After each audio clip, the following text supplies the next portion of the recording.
Hello everyone, welcome to Game 2 of Texmix versus Kobe. Texmix will be spawning as the pink Protoss player in the bottom left position, Kobe as the green Protoss player in the top right position, and immediately off the bat, Kobe does have a color advantage as pink is just too womanly for Texmix, I think. Texmix taking game 1 pretty decisively with a cannon rush opener, crippling Kobe's economy and letting him out tech and out micro slightly Kobe, at least. I will be casting with Achaia.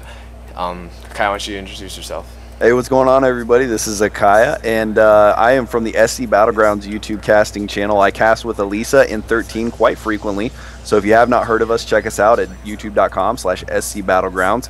But I am definitely interested to see what Texmix has to pull out of his hat on this map. It seems like on Broken Steps, he always goes for some kind Steps of War. Wow, Steps of War. I keep calling it Broken Steps. I am really sorry.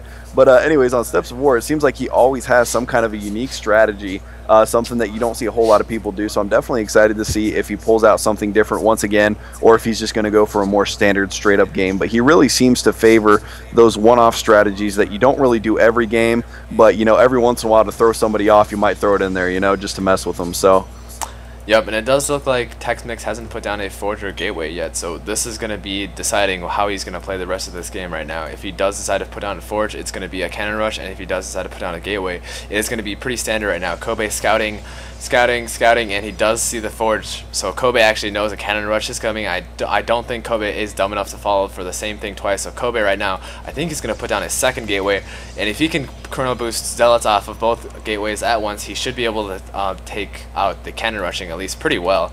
And I think Kobe learned from last game that he should always scout the dark corners of this base to check for his Texmix's Protoss shenanigans. yeah, absolutely, and as you mentioned, getting that second gateway is definitely going to be crucial. If he just chrono boosts the Zealots out of those two gateways and doesn't worry about getting that assimilator and getting those cyber core units up and running as quickly, he should be able to hold this off a little more efficiently than he did last game. You can see Texmix already has one pylon warping in right now, and actually his second one is finished as well, so he's got a pylon on both sides of Kobe's base.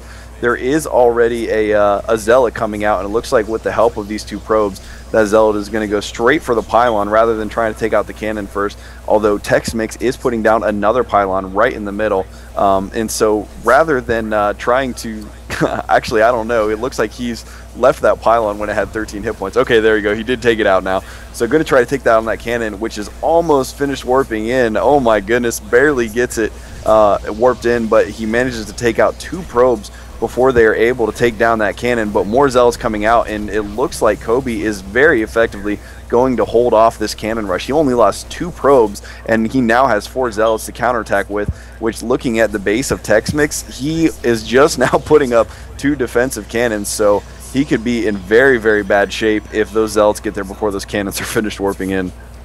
Take a notice, or please notice that Kobe is actually putting down a probe in the middle of Texmix's base, and I think this is just to prevent Texmix from walling off with pure cannons, because by the time those Zealots do get to his base, his cannons will be up, but Kobe's pylon is actually going to finish, so I'm really not sure why Kobe put down a pylon in the middle of Texmix's cannon line, actually. But Kobe right now moving in with 4 Zealots and 1 probe. This is going to be a Holocaust.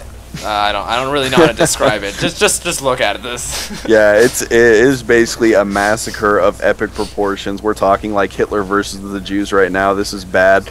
But anyways, just to make a note about the pylon that Kobe built, I think he built that as a means of tanking for his Zealots to get up through there without taking as many hits, because obviously there's 2 cannons and his Zealots could have taken a significant amount of damage, and as you can see, he did lose 1 Zealot, and there are 2 other Zealots that have taken a lot of damage just from the probes. So if he wouldn't have built that pylon there, his Zealots may have soaked up a lot more damage when they were trying to get up the ramp. So I think it may have just been to tank for his Zealots a little bit as they were making their way into Texmix's base. That may be true, although I do think that the photon cannons do switch targets right when there's a more desirable target in place. I don't think it's going to keep attacking the pylon, at least, unless Texmix ordered it to. Yeah, because I know that if you build a Zergling, or if you run Zerglings into someone's mineral line and you kill their workers and they immediately build another worker, your Zerglings will change targets. But anyway, Texmix does give the GG, and one thing Texmix, or one thing the cannon rushers have to know about is that if their cannon rush does not work and you do not get a base defense up in time, you do not get your gateways up in time, you're going to be severely behind. So this is kind of another all-in rush. Yeah, absolutely. Texmix went for it again, and apparently Kobe was not fooled by the same trick twice, so good for him. And it looks like this series is 1-1 now, so we are going to move on to the ace match. Oh yeah, and make sure to check out Ambient replays. The link will be in the description, and Achaia's channel, SC Battlegrounds.